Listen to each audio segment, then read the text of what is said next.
Good morning, beautiful people. It's Wednesday and we are live, and for a change I'm in the studio. And here is the man that I abandoned in the studio just 3 weeks ago. It is Dave Levinsohn. Thank you for pronouncing my name correctly. How else do you get Levin? What do they say for Levinsohn? I've been called Dave Leamington, which I think is a cake. Isn't it? What is it? You know, the H is at the end there, so they just go. Levinsohn. But that's when the phone for is to sell insurance. Then you know. All right. This is your first time. Nice to see you, Dave. Thank you, man. Thanks for being here. Yeah, well, thanks for coming in a second making the effort, time. eh? I mean, like last time, we actually cancelled the show after. Thanks for shaving. Thanks for washing your hair. I know. I cleaned myself. Is that ever going out? That episode? No, we decided Not even as a to highlight. can it. No, it was a complete fuck up, so we just threw it away. Sorry, but listen, I got up early and we were chatting earlier. I had so much stuff done by 9 o'clock. I know you. You showered, you washed your asshole. You did very well. Do you wash your ass first or last? I don't really have a system, Dave. But now that I think about it, if you're staying at my house, I've got a system. Hang on. Okay, so what goes first? So I get into the shower. I usually wet my hair. I have a theory. Okay, hang on, because I heard this podcast the other day about. It's from this woman. She was the guest, and she said shampoo is bullshit. Yes, you shouldn't use it. It's bad for your hair. The people who manufacture shampoo, the people who sell it, don't use it. Huh. Now that's always a telltale sign that there's so many products like that. It's like all the tech people in Silicon Valley that don't let their kids onto social media, right? Google runs on Mac. Yeah. So anyway, this woman said don't shampoo every day. She said don't do it ever, but then later on she came around and said no, look, you can occasionally, sure, but your hair is meant to keep itself clean. With the wax. Yeah, you have oils and all kinds of things that you produce in your hair, and naturally it should be clean. I don't know. I like occasionally to do that. So I get in. Now you've broken. Let's break this down. This isn't. I mean, people are going through this right now. It's happening. So you get in. I think I first wet my hair and my face. I stand under the shower and I rub the fucking water. You face the water, or is it to your back? No, I face the water, and then I get it in. I get in my eyes and you just clean up your face. Is that the part where you hear the music and you get scared that someone's going to be there? Yeah. Do you ever hear that? Same. If I close my eyes in the shower, then I'm like, someone's going to just appear. So I always keep one eye open and burns the fuck out of it. You can always hear when someone's ending their shower because they'll wash their ass, so it makes like a. Then you know, okay, you're almost done. Almost done. If you're waiting for someone for the toilet as well, you can hear them rolling the paper. My ass is one of the last things. It should be. What do you wash last? Ass first. Really? Get it done. Get out. But then you wash your hands with soap after cleaning your ass? So I've wondered about shampoo. There's so many beautiful things. If you look in the aisle of food and look in the shampoo aisle, there's more tasty things in shampoo. So it's olive and nut and peach things. There's no salad dressings with that in. I went to go and get the same one that I always buy this huge big and you should be able to. You're a mammal. Yeah. You've got hair everywhere. You should be able to use shampoo everywhere. You can. And this is the whole point, right? There's that old joke about how women use a different face soap. Is there something wrong, James? What's wrong? Oh, okay. Well, go. James is so worried that something's going to go wrong. Pass by the camera so we can actually prove you exist. There we go. See? There we are. So, morning, everyone. There's this old joke of like how women use a different soap for their face, a different one for their titties, a different one for their and the guys shampoo for their 3 hair. in 1. They use something different for their necks. Then they use something different for their hands. And guys are just like same bar of soap for everything. And I mean, I've often find myself in a hotel or whatever, and they only have one shower gel. Or they've got that little soap that's in the plastic thing that you can't get open. So now you're in the shower and you can't get the plastic off. No. Or they've got the bar of soap there that you know that's not the first time. Oh, you mean when they actually put like a cling wrap over God, and you can't get it off. And so then you scratch it in and the nails have got soap in. Or there's one there and you look at it like that's not a new bar of soap because it's got a pube on it. Oh, so someone used it. Yeah, and then they must give you fresh soap. But you can use the same thing for everything. That's right. I mean, it's all just like, what do they call it? But isn't that the pink? They call it the pink dollar or something. Not the pink dollar. No. There's a word for it. The chemical is surfactant, and that is what gets the oils off in water. Okay, and that's what you're taking away from you. That's what's like dish soap, or it's basically the same. So there's also a theory that if you don't bath or shower for say now a month and you're living in the mountains, your natural oils, you stop producing that bacteria that causes odor, and you actually start living as a human covered in a layer of beautifulness. Or with no friends. Yeah, I mean, like no but one. You're a well groomed. I don't human. know. I don't like to be filthy, and I often feel filthy even if I haven't. Like for example, I'll never set an appointment with someone if I haven't been to the gym and been able to shower. I'll never come straight out of the gym, for example. I'm not like a super sweaty kind of guy, but it's on my mind. And you think that's normal. It's not normal. Like you've got a standard. So I was invited to a quiz and I had a run before and I said, I can't come to the quiz. And they said, well, I said, because I'm running before the quiz and I haven't got time to go home and change. So therefore, it's nice there will be no quiz. Yeah. So I'm not sitting there stinking in running sweat. Oh. So it's weird that it's, man, just come, it's fine, put deodorant on. And I won't feel lekker. But have you noticed also there are some people, it's guys always, some guys really smell terrible when they've been sweating. No, other guys are fine. Girls to smell? No, not as bad. I mean, like, no, I had a friend of mine who had body odor and it was hard. There's no need to bring up talk Oprah. About. You don't need to bring up Oprah here. She's in trouble. She's in trouble with some Diddy. Do you think so? Everyone, by the way. So aren't you scared now of parties that you went to that you didn't know was was Lolly Jackson? Can I tell you something? If anything I've done ended up in the news tomorrow, I'd be okay with it. Okay. It's all like, some of it's insane and fun and wild. But there's nothing criminal or dodgy, Like this P. Diddy shit sounds so awful. It's like But hasn't the P. Diddy shit taken away from the other guy from Epstein? Like people are quiet about her. They can't two be true at the same time. They're both equally awful. And they're not linked. Who knows, right? Because there are a lot of people who are desperate to keep this shit on the DL. Famous people. Yeah. I mean, Kim Kardashian was sending out a whole lot of cease and desist orders last week. Some of them had deleted their Twitter accounts. Leonardo also said, I used to go to the parties. Leonardo DiCaprio said, I went to the parties, but I haven't spoken to him for like 10 years. Jeez, I haven't spoken to Diddy for 50 years. He never calls me. I'll go to one of his parties. You would have. Of course I would go to that party. There's no doubt. Baby oil, that's a normal day.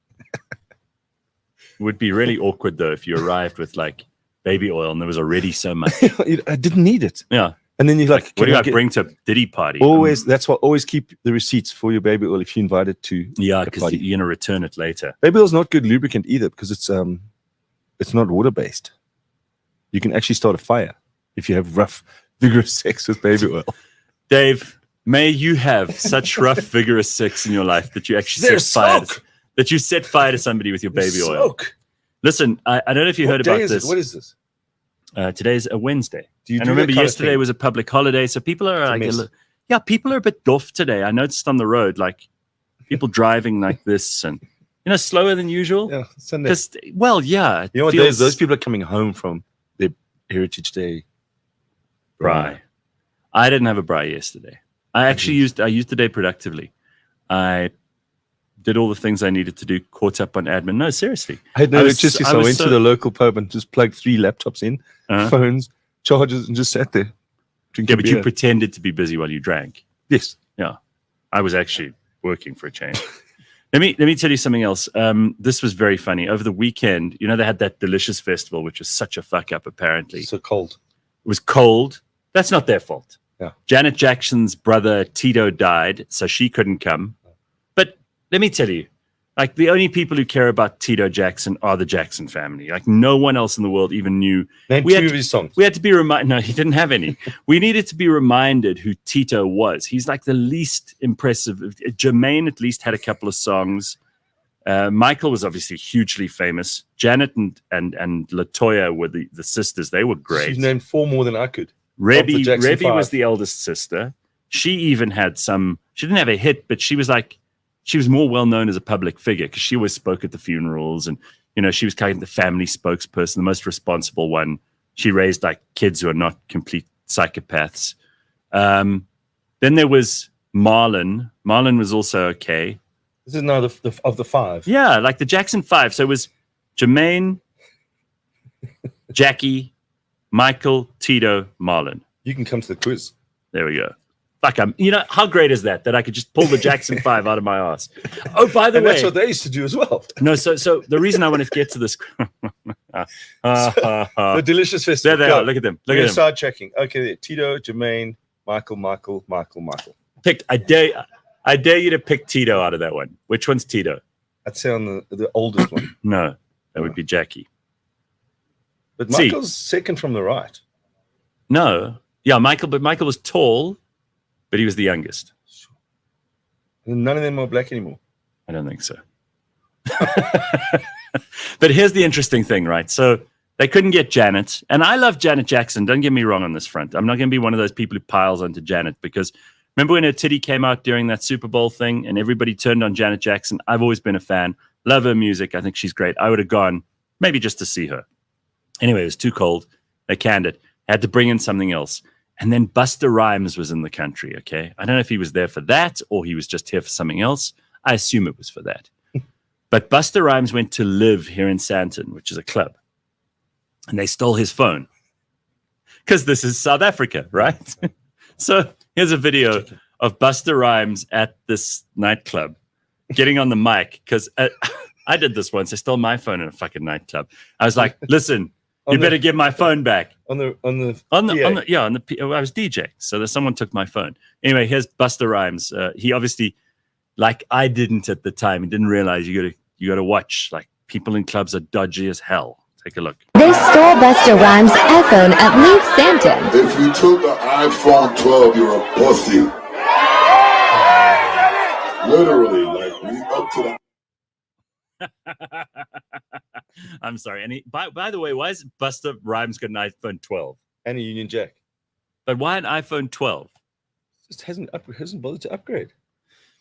Don't you hate those voices? Busta Rhymes had his iPhone stolen at Live. The new generation of kids are going to think that that's real. Yeah. So my kid can't spot AI. So I said to him, that's an AI voice. He goes, no, it's not. It sounds real. And you say, okay, let's get to the point where it says Louis the 16th or a name or a concept. And it doesn't have that full stop in the concept and it just goes into then you go, but it's not. But they are being taught that that's real. Well, so they cannot distinguish between what's not. I've yet to meet someone who speaks like that. And if I do, I'll give him a slap. I speak like that sometimes. Busta Rhymes got his phone stolen in Sandton. I hate that voice so and you know what? He doesn't look like his his sister Leanne, hey? Who? Busta Rhymes. Oh, Leanne. No, Leanne. He looks nothing like her. She's totally, she's completely different. Different parents, I think. He should have at least made a rap. You stole my phone. I want it back. I want to go home. Get my phone. You're a pussy. No, okay. So, listen, by the way, if I had known Busta Rhymes was like performing somewhere, I might have gone to see him too, but it wasn't really well. So you said that Delicious thing was a mess? Yeah, well, it was cold. They didn't have a marquee. I think, people go there to show off in like fancy outfits and shit. So that's the reason why. Which is the reason like most people in this country go out. And I think they couldn't do that because it was so cold. So I don't know. I don't know that it was a disaster, but that's what I heard from friends of mine. That's my hood. Regulars. That's my hood, Kalami. With no electricity, no water. Yeah, you guys had no water last week? No water last week and no electricity this week. And Busta Rhymes had his phone stolen. Tell me this country doesn't have... So what if your phone gets stolen? Haven't you got your stuff in the cloud? You just go, enjoy Busta Rhymes' phone. Yeah, but still, it's Busta Rhymes' phone. You imagine You can't tell me when you've got it. No, but imagine the phone numbers you can get off of there. I mean, that would be funny. Call up Mariah Carey. You're like...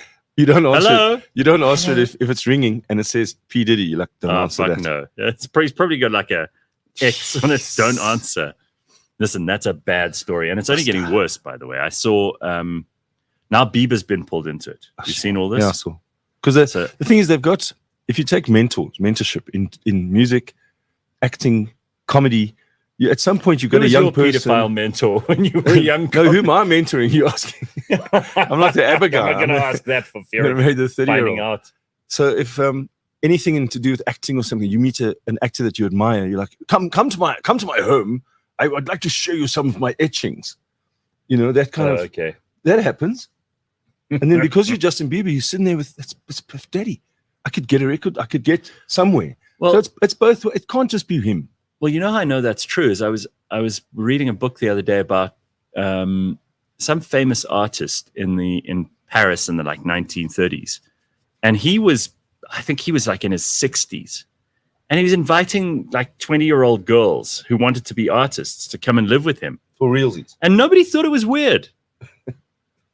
Nobody, the parents didn't have a problem. The parents are like, there's not a paintbrush. Yes. There's not a paintbrush inside. Go and spend time with this weird artist in his 60s. Even though you're in your 20s, my darling, I'm sure it'll be fine. I just realized I'm 55. Oh, I've got 5 years to buy some paintbrushes, 2 easels. Well, I won't let any girls I know go and visit you. You know what that's like. You've been a judge at say a Miss South Africa or something, haven't you? Or like no, I've judged some competitions like that. Yeah. So look at the parents. So I go to castings for commercials. That's what we do. We actors, we do it. Right. And you see some of the parents pushing their kids. Yeah. That means that if the 6-year-old artist is like, I'll teach your kid how to walk up and down a ramp. You go, go. He's going to teach you stuff. But you did say this, and I know you're being sarcastic because you always are. But like apprenticeship is an important thing that people aren't able to do anymore, not because of pedophiles, but because nobody does this. So if you want to be a really good artisan of some kind, you have to learn from someone who is already there. That's it. And I'm afraid there isn't any university degree you can get to become a Picasso. No, but YouTube, I think you need practical experience and around So a mentor skips 1,000 steps just goes, this is how I would do it. And you're like, damn, I didn't know that. And I mean, I say that like I'm any better because people have asked me if they can have me as a mentor. And I'm like, please don't. You don't want that. I don't want that. But your the way you ran Cliff Central was, in a sense, was like that because you said, come in, learn about it. So we learned very quickly about podcasting. If someone wants to follow me around all day, I mean, I just kind of. Do you still do speaking engagements as a hired? Occasion, very rarely. Is it? Yeah, I don't enjoy it so much. You don't enjoy it because that's a big money. I don't know. I know it's good money, but Dave, frankly, there are more important things than money. I can't believe I said that, but I did. I agree. It's true. So here are a couple of comments. Janet is only famous for the nipple, and she didn't even cause it. That is a lie, Bitcoin but. That is a lie because Janet had some great music. In the 90s, there was a song called If, which is probably the sexiest song ever. And her 3 of her albums came out. Right? That's number 1 straight away. She married a very, very, very rich Arabian dude. She did. She's divorced from him now, I think, because it literally was, can you make me a son? Oh. And then she said, cool. Once the son's born, can I duck with my bonus? And so she did. I don't know if that's true. Someone told me that. Okay, well, that sounds like maybe a they good can check it out. You know, at least it's transactional and it's honest. Yes. If that's... You want a son? Give me my bonus. I mean, that's what happens in that part of the world. You know how many South Africans go over there? To go and take a dump on them. Yeah, exactly. It's transactional, right? We all know this. I went over, but this time I want the money up front because, you know. Yeah, well. That was all above board, Gareth. He gave them uniforms and everything, says that Don Kitty. You're thinking about Picasso. He was a notorious womanizer. Yeah, he was. He was pretty damn bad. Before the diddler spent time with Justin Bieber, he tried his best to get guardianship over him, but got denied. So he got Usher to take his place and sign Justin over to Diddy. Hectic. If that is exactly how it went down, and I have no reason to doubt you, Bitcoin but that is some sick shit to like think about the guardian. Of that. Yeah, to go to the trouble of trying to get guardianship over someone just so you can. But then they become a commodity. That Bieber, whatever it is. But imagine under them, there's a whole lot of singers trying to just get into the business, and they're getting shafted, literally. If that's the deal, it's very bad. It's very bad. The whole thing's just so ugly. So speaking of ugly, our guest. I'm. Where's Leanne? I was at the SABC to what are you doing there? To briefly to actually be there under the custodianship of Hlaudi Motsoeneng. So I missed out on his true genius. Remember Hlaudi? I remember Hlaudi Motsoeneng, who was only local music, an academic professor. Remember his something interviews like that? were great. I miss cool politicians where they say crazy shit and then stand by it. Well, apparently, I mean, the last time I saw him, Annika Larson, who does pretty good interviews too, she went round to his house and he was saying he would be a brilliant president or something. The guy's just completely deluded. I'm sure he's got gold. Those dogs, those porcelain dogs. He's got to have them. You think? Porcelain dogs, But all the sizes. I'm sure his house is just disgusting. And a cuckoo clock with an actual cuckoo that comes out at 2:30. I don't think he's sophisticated enough to any of that stuff. I think but he's he just loved local music, which is I think he's got a lekker. big TV that takes up a whole wall. Danny Kaye loved him because that's what everyone had to play. I think he's got one big TV on the wall, and I think he's got like some shitty furniture, Deck chairs. like probably like these sofas or something. These sofas are crusty, eh? Anyway, Hlaudi Motsoeneng, he's tried his best to fight the SABC, who've been going after him because he basically sold their entire catalog to DSTV, right? And he got paid R1 million for that. Or nothing. Yeah, some As 11. Sorry, deal. it was 11 million. Okay, it's not nothing. So he got paid that. Now they've said he doesn't deserve that. They've gone after him for it. The court found in their favor, so he owes them the 11 million. But since then, he's taken it on appeal to the High Court, the Supreme Court of Appeal, and the Constitutional Court, and it's been gathering interest. So now it's 18 million, and they're going after him for all of it. I don't know if he has 18. They've gone after his pension. Does DSTV want the full SABC catalog, or they're going, where did we put it? We had it here.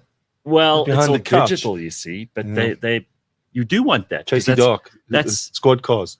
No, but it's all the news footage from the very beginning of the SABC. Right. I mean, there's some valuable stuff there, and all those programs we grew up loving that were made, commissioned by, and owned by the SABC. Some of which, and taste. I mean, there was some that were shit, but there were some that were really good. And Vili Vali. I mean, what a perfect example of a great TV show. But here's Kaiser Khanyago. Now, what makes this funny is that Kaiser was the spokesperson for the SABC while Hlaudi was there. Now he's the spokesperson for the Hawks. NPA, sorry, not the Hawks. So here's the guy who used to be Hlaudi's spokesperson talking about how they're going to spokesperson the fuck out of him and take all his money. Look at this. That you are now in the process of ensuring that money is recovered. What are those processes going to entail? Plus, look how he hates his job. Yes, during the whole process, we started by freezing the pension fund, and we then have now received that money that was in the pension fund to the value of just about 6.4 million rand. And then now we've got to look at the properties that he owned, because what then since happened is that 11.5 million ended up with the interest plus the court cases that he did, because we won with costs. Therefore, all of that together went up to about 18 million. And now we have received about 6 million from 6.4 from the pension fund. We now have to get the remaining around about 12 million rand.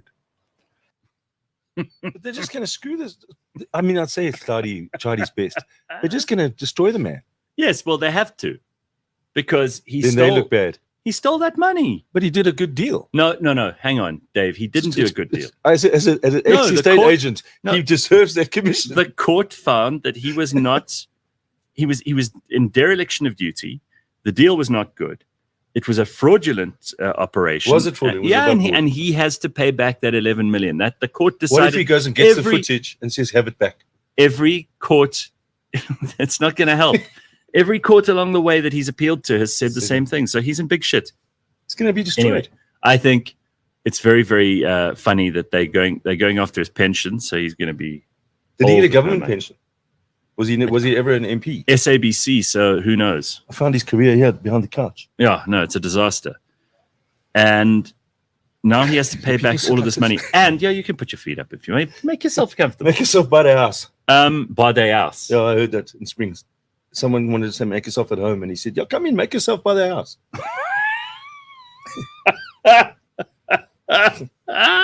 Come make yourself here by Carl the Dos Santos says, it's cloudy with a chance of ineptitude for the forecast for today. Yeah, well. But he made it interesting. He made the SABC a thing. No one talks about the SABC. Unless they're doing the deals with DSTV. I'll tell you what, the SABC is much healthier now than it was when it was under him. Yeah, absolutely. Have you been into the building? No, I won't go back there for But this is funny. This is really funny to me. Like, we always say we want these guys to pay back the money. Yeah. No, he's going to have to pay back the money. And I don't see anyone except Newsroom Africa to their credit. To do it. You know? And then TV licenses, what's the story there? Are we getting tax? I mean, I don't know about that. That seems to me to be a complete joke. I get a message every couple of days that they're coming after me. But you only got, that's a monitor. Yeah, exactly. We don't use it as a TV. But when you go and you buy a monitor from the shops, they won't let you have it unless you have a TV license. A monitor? Anything. Over a certain size? No, dude, any. Really? I had to. So what I did is I used my friend, because she's like this real nerd. So she pays her license all the time. So I just took her license. Now they know. And took her with me. And they've got their guys, they've got their bots watching these podcasts. But it's such a stupid system. It really is like the dumbest system. You have to have this license to buy a TV. We had to have, when I was a kid, we had to have a bicycle license. Did you? And a dog license. Yes, you're old. That was my job. My mom said, did you go and get the dog license? And the dog's name was Winky. And we had to get a dog license for Winky. And the bicycle, it was a little metal disc on the side of your bicycle. Really? And you had to have that, otherwise what? They'd pull you over and take your bike away. I just remember being very legal as a young kid. Well, Metro Police going... And before you could have the bicycle license, you had to go Where's around Where's your disc? There was a miniature city that you had to learn how to ride your bicycle. So it had little roads and this. I don't know if this in the East Rand? In Springs, there was you had to go and ride around it. It was like there was stop signs and. No, you know what? They were just taking the piss out of you from Springs. That remedial. I was out of special school. That didn't happen anywhere else. No, you had to go learn to drive on the little roads, and you had your bicycle. And you put your arm out to turn right. Bullshit. Gareth, I'm going to have to do some research. I don't believe you. I'm not going back to Springs. All right, look at this quickly. This is interesting. So Cosmopolitan. Have you got that picture for us? The ice cream. No. Remember there used to be a Cosmopolitan magazine. Well, there's still an online version of this. I don't know who reads it, but just look at this headline, and I'm going to explain why this just incenses and infuriates me. Why guys okay, this is Cosmo from 2017, so it's a long time ago. But this was reissued because this is the kind of woke stuff that still makes the headlines when these newspapers and magazines. Why she still got her pants on? Why guys get turned on when you orgasm and why that's a bad thing.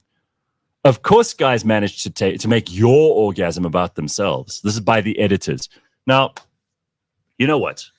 There are a few things in the world that you can take as a true gift, like a genuine gift from God. And when guys are happy, i.e. get turned on by you as a woman orgasming, how could that be a bad thing? Well, only Cosmopolitan magazine could somehow make that a bad thing. It boggles my mind. Like, you know, some people are so hell-bent on being the victim. They're so hell-bent on being oppressed that they will even take the gift of an orgasm and look at it askance. But Cosmo has had the orgasm thing from their first issue. That was that whole magazine's purpose. Their whole thing was like, how can you have... This is the very last word on orgasms on page 68. Yeah. This is page 69. Page 68. And then the next one said the very, very, very, very, very last word about orgasm. Basically, Cosmo magazine made an entire publication. My ex-wife worked at Cosmo. She was a graphic designer. Really? But they had those quizzes. Is that why she's your ex? Possibly, many reasons. There's a quiz. Remember, you could take, "Are you gay?" and then you had to fill in the quiz. Why are you gay? You are gay. Why are you gay? The fact that you're filling in this quiz, you are. Yeah. By the way, I saw that guy. We've got to get him, James. You've got to get him on the show. That guy from, I think he's from Uganda or Kenya or wherever. How do you get him on the show? So he was interviewed by Andrew Tate the other day. Oh my goodness. So he's become like an international celebrity because of that clip where he basically is interviewing someone who's a gender rights activist. But why? Why? No, so he sits. So this person sits down and he goes, "Shall I call you Mister? We are going to interview a gay rights activist." He goes, and he's done all his research. All his research. And this woman sits down, but she's dressed in a jacket. So he goes, "Should I call you Mister?" Sure. And then she goes, "There we go." She goes, "No." Oh, shit. So he goes, "Why are you gay?" So she goes, "I'm not gay." He goes, "You are gay." That guy, he learns so much from watching Oprah and Jimmy Fallon. He's become like an international celebrity for that interview. I love it. So this is what I wanted to show you quickly. Is this extremely fat guy who falls off a golf cart for various reasons. Obviously, comedic value is number one.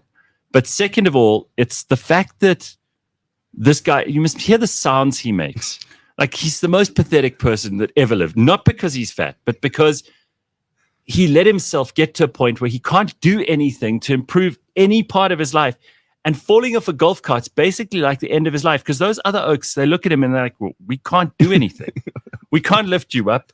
We can't help you. You've probably broken something, but who would know? You know, it's like you're covering everything with blankets. He's enormous. And he falls off and you've got to listen to the sound. And I don't know what to make of this. Maybe I'm cruel. Maybe I'm a horrible person.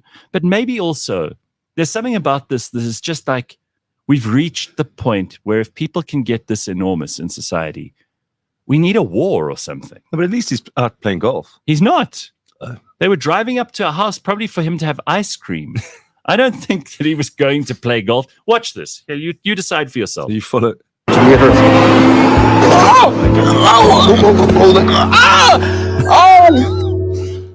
You all right? No! Oh God! No! Oh man! What part Oh did you hurt? no! Go! No! I can't. You can get a No, club. my whole body. I can't. No. You okay? He has twisted. No. Think about the weight on his leg. My arms and everything. No, go. Lord, you need Ambulance. You need Oh ambulance? God, yeah. Oh God. Ooh. So that's about 200 kilograms of twisted body. The bottom half of his body. What is that shit pouring out of the bottom of his pants? Is that That's his skin foot. and- His that's foot. a foot. But it looks like an elephant's foot. Jeez, how did he get to that point? So, sorry, he wasn't playing golf, I assume. No, he wasn't. Definitely wasn't playing golf. Yeah. But now you see that those two men are like, oh, what are we going to do? Because what They can can't they pick do? him up. They can't pick him up. Mm. They'll die. And But now also, there was a it's- bit stupid going at that angle. I've played golf and haven't gone up hills like that. fair enough. Fair enough. Good Got to point. know, when you see a truck and it says abnormal and then Yeah. it's got a stroke and an E. So Afrikaans people also know it's Abnormale. abnormale. They would never know what abnormal means unless there's a stroke and an E. Or like ambulance gets written backwards, so that when you look in your rearview mirror, you don't think, oh, what's this big white truck with a big red cross? Yeah. Oh, it's Ekulamba. Yeah. Oh, it's ambulance. Oh, there we go. So those ambulance guys are now going to have to lift him up. Yeah. How are they And going to do that? They do it with a hoist. When you have an engine, they put straps underneath you and then they hoist you up. But they'll need a crane. They'll need a Why crane. would they have a bird there? Dave. Go to your room. I don't know. Hey, I've managed to do an hour. Patrick says Steenhuisen needs to stop those Steers, burgers, and debonaires and start exercising, or he'll end up like that. Sure. That's a good point. Yeah, I love the show that we've covered so much in the half an hour. And then we're already on parliamentary people that are overweight. Yeah. Well, I mean, Steenhuisen's not the fattest person in Steenhuisen's Parliament. biggest weight loss would be getting rid of Cabanac. You can lose 90 kilos. By the way, I just love the fact that Feral Haffergy is having a complete meltdown over the fact that Roman Cabanac will not resign. She's having such a shit fit about it. He was on It's your show, hilarious. wasn't he? Yeah, I love Roman. He's fantastic. I'm very, very annoyed that John Steenhuisen was cowardly and decided to fire him because of pressure. I don't know whether it was from the ANC or from the media or whatever else, but like have some bollocks, dude. But also, if you think about who do you fire at a political level for being controversial or Don't just worry, stirring a pot? When this is all over, we'll get Roman in and we'll find out about what really happened. Because I know he can't talk now. Yeah. When it's all done, he's going to come here. He'll tell us. Sit right here. Yeah, sit we'll there. get the full story. And you'll find out just how rotten politics actually is. Because I have a feeling he's got some good stories. And he would have been on the inside. And I want him to name names. I want him to tell us all about the bureaucrats in there who we never know about. I want him to show us pictures of what they look like. When we did the podcast here, he had some forms on the table. And we're like, what are those? He goes, you pay 10,000 Rand and you get 50 signatures and you can run a political party. Yeah, it's true. So he just looked at the system and how stupid is that? Yeah. I don't have to go and study politics at varsity. I don't have to have a business degree. You'd be like Hlaudi Motsoeneng. Admin degree. I just fill in this form, get 50,000 Rand. Yeah. And you can put your posters on the wall next to the other folks. Well, I mean, we know politics is rotten, but now that he's been on the inside, he could probably give us some insights. Right, he must write a book. All right. While we're talking about politics, you've We were got to talking be. about fat people on golf carts. Yeah, well, we're talking about a lot of things this morning. I mean, are you bored? You haven't had a Are chance you to not be. entertained? Yeah. So American elections coming up in November. It's only 40 or less days until that election. It's very limited time. Our country's been run now by a vice president. Our country. Yeah, because Cyril's in he met with Elon. Who's running America at the moment? No one knows. No one knows. Kamala's on the campaign trail. Is a president. No, well, please. Joe Biden sitting on the beach licking ice cream cones. Kamala's out campaigning. So who is actually in charge of the US? Which just shows you don't need anyone to run it. It actually can run itself. Or that unelected people have been running it anyway.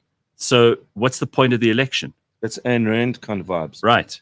Anyway, so I looked at, this came up on my Twitter feed. I won't pretend I was on the internet researching until the late hours. Came up on my Twitter feed of like who funds the two political candidates. And just look at this disparity between Donald Trump's funders and Kamala Harris's funders. Just look at that. Okay, so Google's the biggest one for Kamala, and American Airlines is the biggest one for Trump. But look at the difference between how much American Airlines spends and how much Google spends with Kamala.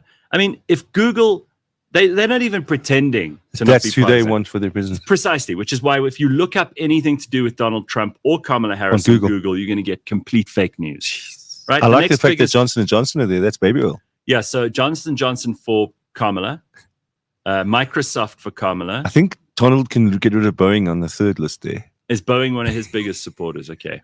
But I mean, look how small his is compared to hers in terms of support. So that just shows you there's nothing's fair. No. So you're going to, if you press Google. And look at the media interest. But then she's got some bill that she wants to pass that Google wants passed. Because there's no other reason why you would have said something has to happen. Well, Google knows. And she's the master. Also, Google's completely run by leftists. They're all massively into the things that she's into. They want open borders. They want, trans bathrooms, all that kind of shit. So that's why they support her. And all you need to do is look at the funding, follow the money, and you'll find out. Now, the candidate on the left, who happens to be on the right, but he's on the left in this picture, Donald Trump. Look at how tiny the proportion is of funding that he gets from corporations. And look at how enormous it is. I mean, his biggest funder is probably equivalent to like Kamala's least. I'm just looking at the amount of medicine and law. Pharmaceutical companies and law firms, yeah. So Adobe, Big Amazon, and then there's Apple. a law firm, Apple, Intern Co. There's Jewelers, JP Morgan Bank. Yeah. Netflix. See, I don't want Netflix to be anything to do with politics. I don't want half these companies. I would like it if they stayed out of politics. And Disney. Right? I mean, cut the amount of funding that the politicians have, and it can only be good for us. Anyway, I thought that was interesting because crazy. We don't often get to see who funds these people, and we should know. That is very scary. And if people, there are still some people who, whenever we talk about American politics, go, why do you care about American politics? I'll tell you why. Because what's going to happen in November is actually the final battle. It's like the boss at the end of the game of all these other battles that we see going on in society. You've seen that documentary, what, Circle? Is it Circle? Yeah, well, so this week, yesterday was Heritage Day, so it felt like a mini weekend. You know Jan Braai? Yes. Did you hear this whole thing? This happened yesterday.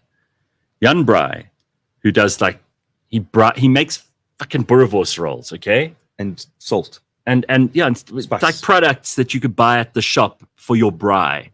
It's hardly like he's out there campaigning for or against politics or starting up like race conversations and debates. So News 24, another disgraceful platform, put out this story. Two of their most stupid journalists put out a story on Heritage Day. Tell me this isn't baiting of the worst kind. The story goes, Jan Braai hands out boerewors rolls only to white shoppers at his thing that he was doing. He was doing some outdoor braai thing. That's his thing. He braais. Hands out boerewors rolls. These guys go and they think they've got a story because he only hands these out to white shoppers. Of course he was handing out to everyone. You'd have to be insane. Imagine being so stupid as to go out and go, no, I'm sorry, these are apartheid boerewors rolls. And for him as well, he's not left or right. But in an age of social media, who is dumb enough to go out and say only for whites, only for blacks? Only a moron would do that. And I don't think Jan Braai is that fucking stupid, frankly. I've met the guy. He's not a bad guy. Anyway, so News 24, because this was debunked in seconds as a complete nonsense story. News 24 now starting to sense that the tide is turning on them. By the way, they're already bankrupt.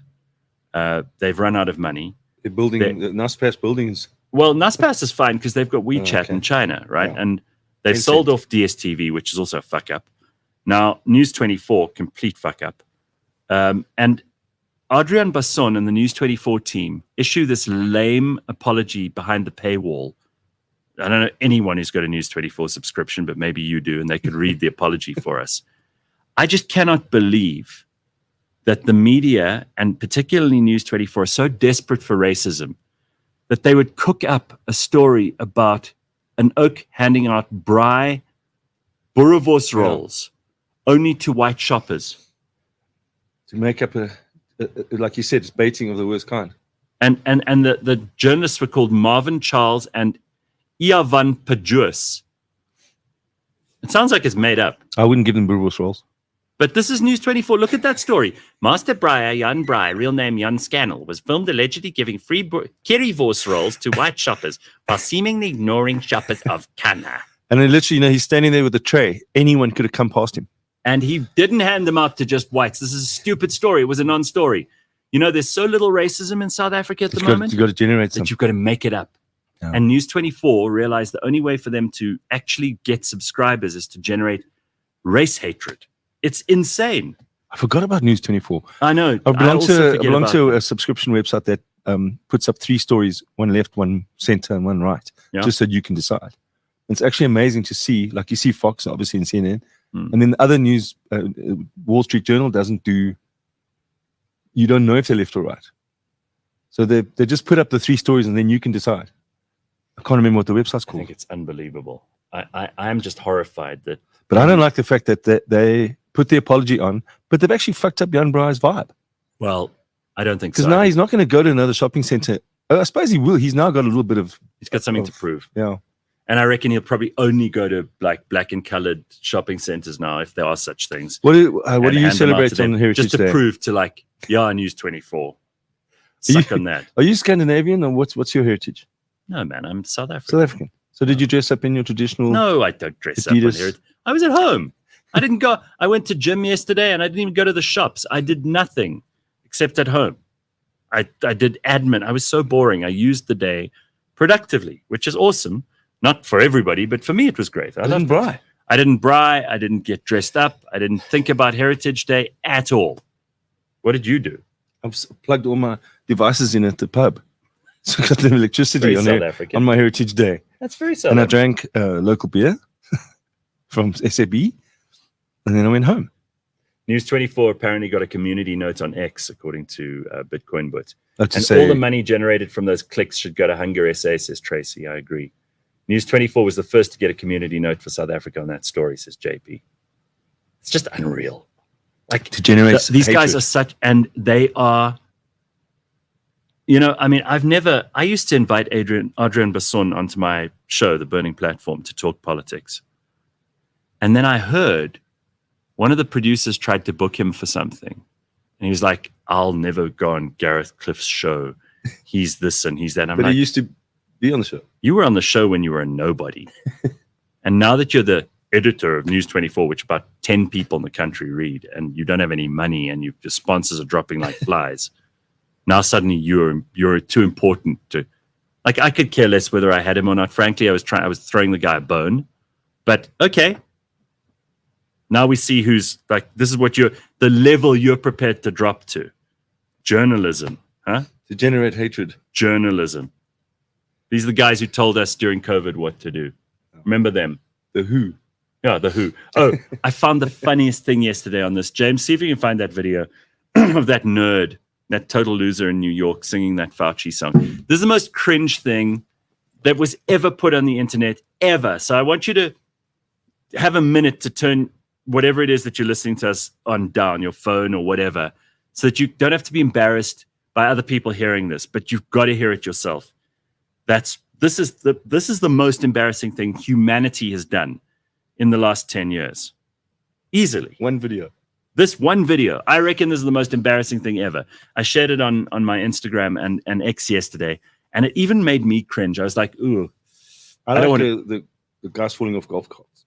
No, that's nothing. Take a look at this.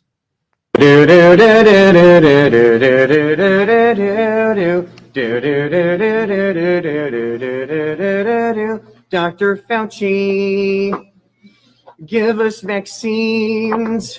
Help all the people who have been quarantined. We'll wear our masks and we'll have to stay distant. We'll wash our hands and we'll be more resistant.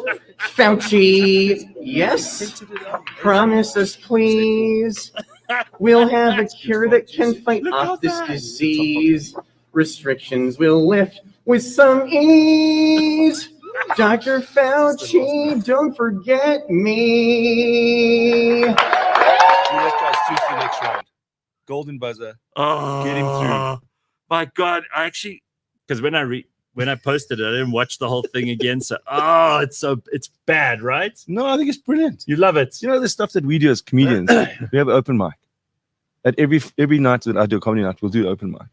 That guy would storm the shit that we get, of that people think is funny. That guy's printed that stuff out. He used the classic. He's used Comic Sans, so he's a pro.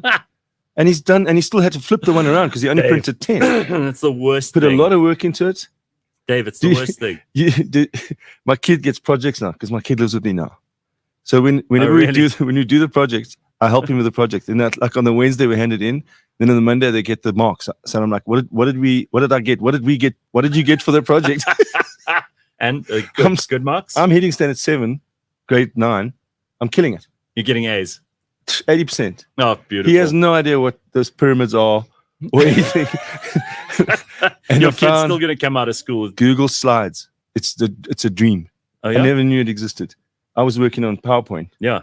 And Google Slides just stole everything's there. Because all the stuff's there. Yeah. Well, I suppose it's not there, hey?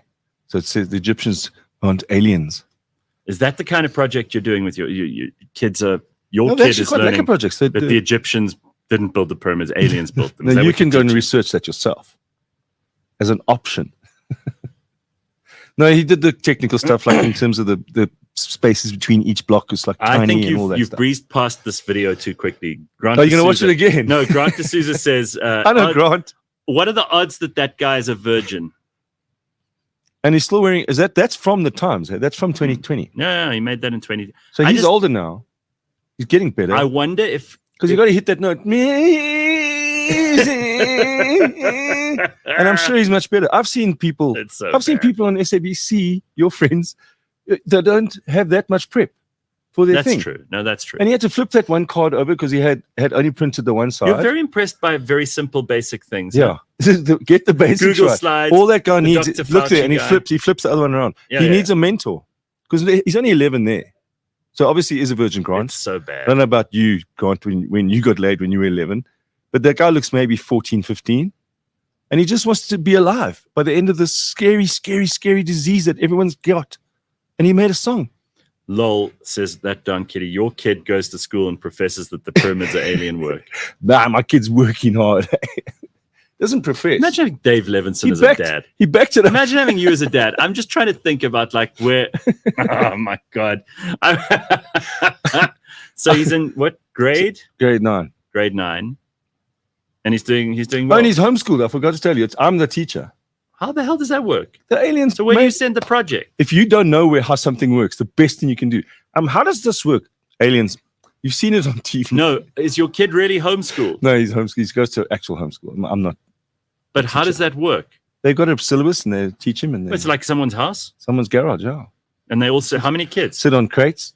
Crates. Listen, I'm not criticizing There's about 20 kids. Because I genuinely believe he's probably getting a better education in that garage. Well, so he's the only kid in grade. He's the only kid in grade 9, so he gets top of the class. I couldn't do that at school. No, it's a proper school. It's an American what do they call it? He does SATs. So he's doing the exams. Cambridge. Yeah, sure. But the projects are interesting because the teacher does say, go and research and find out if it is. You know what? Have you seen that guy with the hair? Aliens. What's that program called? Ancient aliens. Ancient aliens, yes. Whenever they can't explain something, see, like this mathematical equation, Aliens. x equals 1 + 1 = 2. What's that guy, that weird freak? Yeah. The actor. Yes. And you know when he got fired from the Marvel universe, everyone went, "Oh, shame, he's a good actor." And the Marvel universe went, "This guy's a freak." You know, at the craft table at the movies, after he's Who when are we he's talking about here? the guy that's got the theory with mathematical theory that's just redone everything. He said he's written a 36-page thing, sent it to Neil deGrasse Tyson, But and actor Terrence. Terrence Howard. So they, when the Marvel Universe fired him, we all thought it's because of some sort of thing that went on. They reckoned from then already, they said, this guy's saying some weird stuff, man. Not that it's weird, but every time they can't explain it, it's aliens. Like, it's such a cool cop-out because you can't prove them wrong. I listened to that episode where Rogan had Terrence Howard and Eric Weinstein. So Eric's a psychologist. No, he's a mathematician and nuclear physicist. I don't think Terrence is mad. I just think he's out there doing something different. So I don't think he's crazy. No. But what was interesting about that episode, and I met Eric Weinstein earlier this year. He stayed with us and I took him out to the lion and elephant place so he and his wife could, touch an elephant and all that kind of thing. He's a fantastic guy. I mean, he's so clever. Did they touch that guy on the golf cart? No, even though he looks like he has elephant feet. James is giggling at the wrong jokes. I know, but James always laughs at the worst Not thing. normal. And Eric Weinstein's so clever, but he wasn't patronizing at all with Terrence Howard. He was like, you know what? Some of what you're saying has some merit, but let's break it down and understand it properly. Because you know what happens is, like, bullshit baffles brains.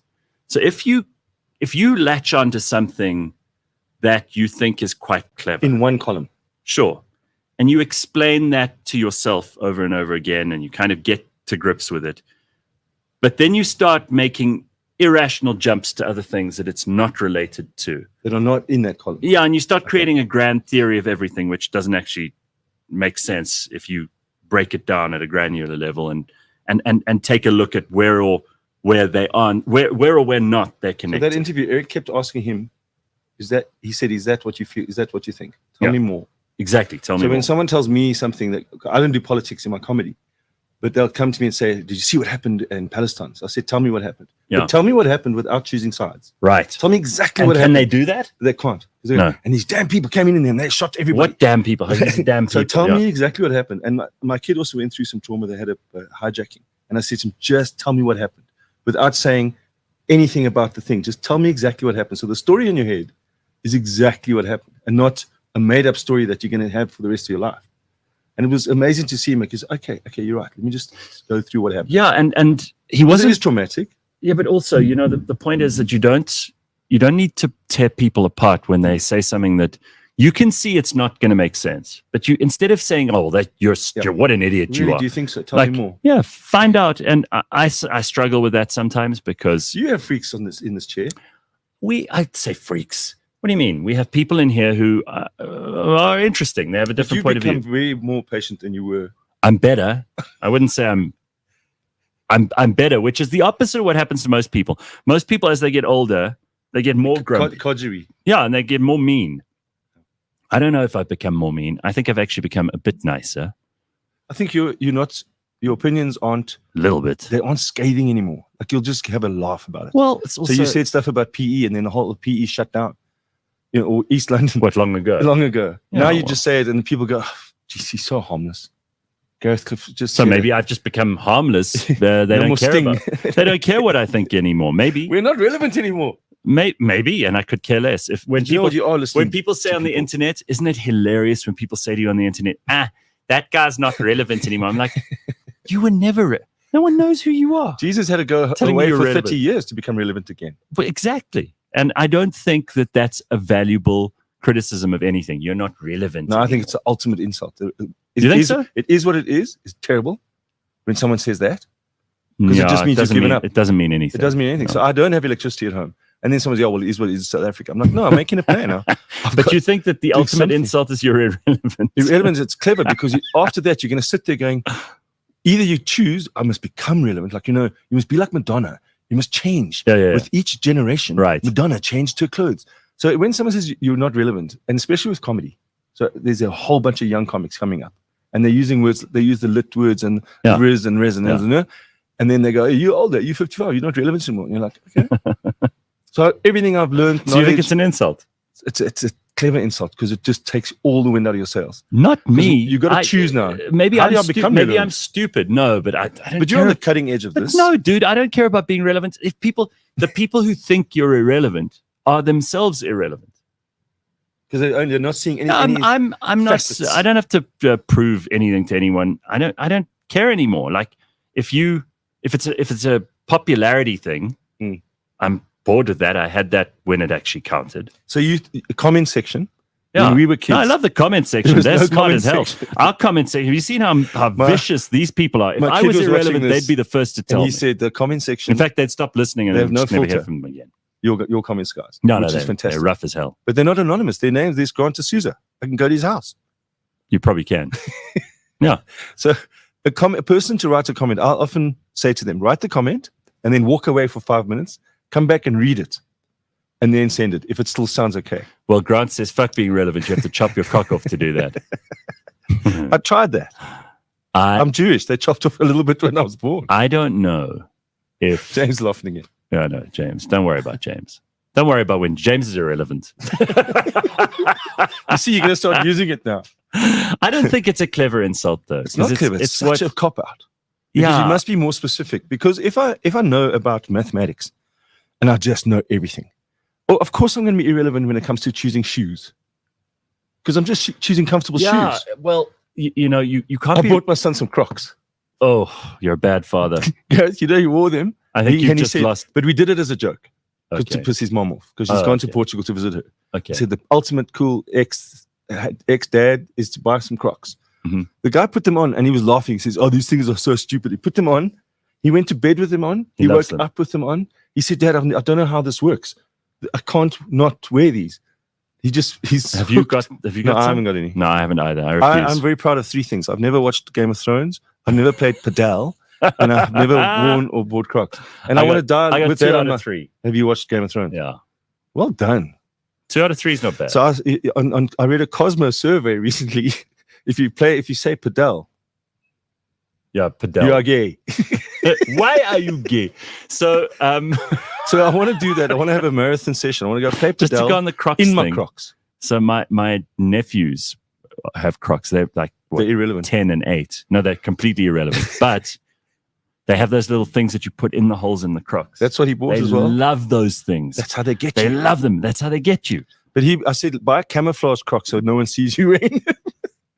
But he says if they're that comfortable, they've got it right because they're not the pick and pay Crocs that are made of like dustbin rubber. Is that what they're made of? No, it's It looks like they're made of dustbin So rubber. what happens with Crocs? I did a research on it. Oh, right. They go okay. up and down There we in go. terms of do a little side business study on Crocs. They go up and down on purpose. So at some point, Crocs will be really cool and popular, and then it goes down again. But their main business is chefs and nurses. They don't care about your fashion. Really? So the fashion ones come out when someone goes, "There's a movie coming out." So they brought out that Croc that looked like the Freddy Krueger, the mask. Oh, Jesus. They'll do 'cause that. It's got the holes in it. It's got the holes in already, or the other mask, Not Freddy Jason. Krueger, Jason.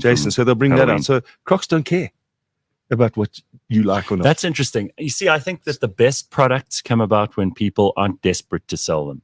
Oh. Like if you think about truly brilliant brands, they're not actually making a big noise. Yeah, they're just So the ones getting that on are with it. like, please, I don't need to make so much of an effort. So you've seen those things with Under Armour versus Nike versus Adidas. Yeah. And Nike went, Yeah. So what? Go for it. there's the graph. Knock yourself There's the out. thing. Yeah. I went into an Adidas store at the Doha airport, and I've never seen so much shit in my life. Crap. Yeah, it's And really then you bad. wonder if you did a quick marketing survey and went, this is why it's not working. Any age group, I wouldn't buy that stuff. No, it's horrific. It's like streetwear, but it looks like stuff that people who've given up. Like alcoholic dads. I do not know these things. I do not know what you speak of. We have to have an expert here. Alcoholic Yeah, dads. exactly. Wear a lot of Adidas My tracksuits. ex moved to Portugal and she goes, do you mind taking Jude and then until he's ready to move as well? So I'm like, do you mind me not minding that I don't mind taking? So my house is like 2.5 dads, so 2.5 men. Yeah, it is like. I feel. Listen, I really feel like we should. But you know what's lekker? We should all get involved in helping you raise this child. I never had a dad, so I'm doing all the things that I wish my dad had done with my kid. Like we just have fun. He's not going to want to go to Portugal. So he goes, Dad, can I play PlayStation? I'm like, I'll buy 2. Jesus. Yeah, he's overcompensating dad. You know what I said to some other dads? They went to, this PlayStation's bad. You must only have 2 hours a week. So I said, have you played Fortnite? Have you actually sat there? You can't do 2 hours a week. You can't do 2 hours. It is the most incredibly clever. Whoever invented that went, what do kids like? They like competing, but they don't want to die. But if they do die, they can come back. Yeah. They get the best guns. And everyone's the same, but they can wear different masks. They've got them locked in there. So I just stand there watching. And then I said to Dad, have you ever played games with your kid? He goes, no. I said, play with your kid. Watch your kid's eyes light up. He goes, my dad's playing. And he tells everyone, I'm playing with my dad. He's a noob. And I'm just shooting the walls. Looking like an idiot. And I said, can I get some Crocs? Dad, what skin do you want? I want Crocs. Actually, okay, I've changed my whole opinion. I think you might be the coolest dad in South Africa at the moment. All right, listen, we got to take a break. It's already just I after. Talk more about We've stuff. got time. You don't have to rush away. I like having you here. Dave Levinsohn, plus he's got nothing to do. He's got to go to that same pub and charge his laptop and have more drinks. No, I've got to sit up. He's got to get drunk before he fetches his kid from school. I'm doing a comedy night tomorrow night. Homeschool. Sorry. He's got to get drunk before he fetches his kid from that other woman's garage at Crocs. 2 o'clock in Crocs.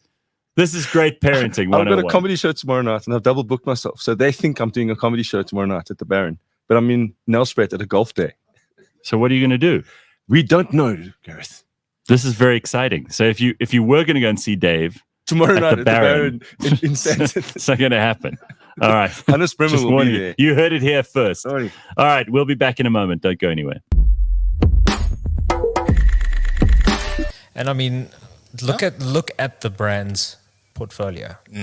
They, from the cheapest all the way up to Lexus, the most expensive. Lexus, which is a sub brand, they cater for absolutely everything. You could have a performance Toyota, you can have an off-road performance Toyota, you can have a daily driver, you can have a budget car, you can have a workhorse. They just do everything, and they you can have a race car.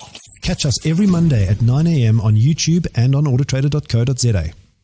This week on the Superbets calls, I'm doing something a little bit more unique. If you go onto the site, on the left-hand side, you'll see a thing saying Price Boost segment. And they've got a football segment within there where they've chosen 3 games to put price boosts on.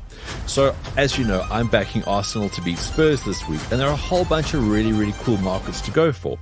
Whether it's corners, exact scores, goals, who scores first, last, half-time, full-time, whatever. So what I'm doing for my pick this week is I'm going for Arsenal to score first and for them to win. That gives me odds of 2.7. My hypothetical 100 gets a return of 270. I think that's quite a cool kind of option there because Arsenal are going to win and they're going to bring the heat from early. So that's my call for this week. It's pretty standard and decent odds on top of that.